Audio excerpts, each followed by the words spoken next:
Hi అండి, నమస్తే. Welcome back to home style cooking. వీటిని మినపగుళ్ళు అంటారు. బద్ద చేస్తే మినపప్పు అవుతుంది, చేయకపోతే మినపగుళ్ళు అవుతుంది. వీటితోటి సున్నుండలు చేసుకుంటే చాలా టేస్టీగా ఉంటాయి.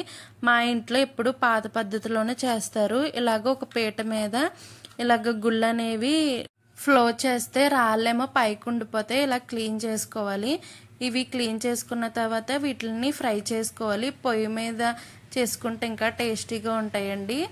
ఇలాగా లోపల పప్పు అనేది ఎర్రగా వచ్చేటట్టు బాగా ఫ్రై చేసుకో. 3 కేజీల మినపప్పు తీసుకున్నాము. 1.5 గ్లాస్ బియ్యం, 1.5 గ్లాస్ పుట్నాల పప్పు, ఈ 3 మిక్స్ చేసుకున్న తర్వాత వీటిని పౌడర్ చేసేసుకోవాలి. ఇవి ఎక్కువ క్వాంటిటీ కాబట్టి మేము మిల్లీకి ఇచ్చాము. అదే ఇంట్లో తక్కువ క్వాంటిటీ కింద చేసుకుంటే మిక్సీలోనే ఆడేసుకోవచ్చు. ఈ పౌడర్ చేసుకుని పక్కన పెట్టుకోవాలి. ఇప్పుడు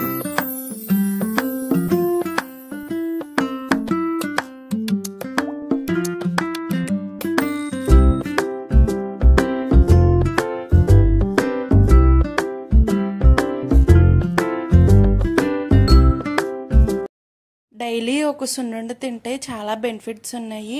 ఫుల్ వీడియో కావాలంటే మన ఛానల్లో డిస్క్రిప్షన్లో ఉంది. Subscribe to my channel.